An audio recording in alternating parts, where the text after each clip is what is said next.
till sunbeams find you. Sweet dreams that leave all worries behind you.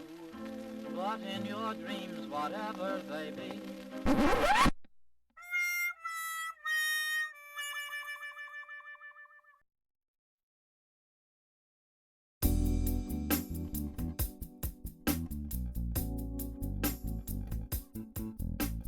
The purpose of tonight is to give the Waiheke community a voice to be able to talk about how they feel about the Little Oneroa stream, what's happening now, how they've engaged with it, and what they would like to see. Maybe the first thing we ought to do is just start telling some stories about that stream. How long has it gone on? What do you remember? What do you know has happened in the past? How is it affecting people around you? What do you think the problems might be? And I wrote to council once years ago and said, can anything be done? And they said, well, it's so complicated because it was partly the health department and partly something else.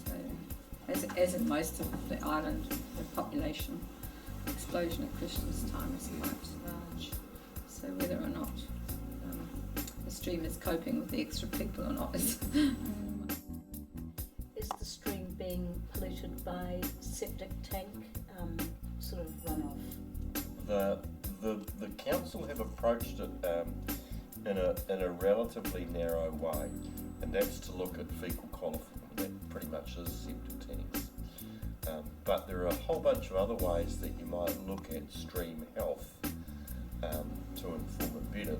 The ecologist who I went up with on Saturday, and he's going to come back over and do a workshop one weekend afternoon where he teaches us to do that checking, and then we can just send back the jars of bugs for him and he can tell us what's going on. Some people say that the high population of ducks in a relatively shallow space, it sometimes makes a difference, and certainly if you look at the water quality upstream of the ducks and downstream of the ducks, you'd probably come to that conclusion.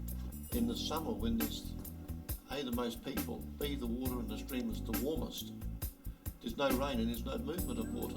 The way to get rid of bugs is aeration and reed beds.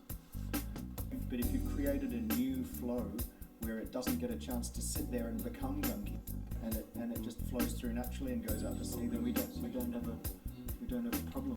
We certainly have put in shrubs and plants and so on, but I'm not sure how effective they are in terms of what we're talking about. Hearing all the experts that you mentioned in the background, the hydrology and the ecologists, and that's just so good to hear. I just have a belief that in our community there's an enormous depth of talent for almost any problem, and my experience has been that it's very generous talent, that all we have to do is ask the right way and support comes flooding through the door.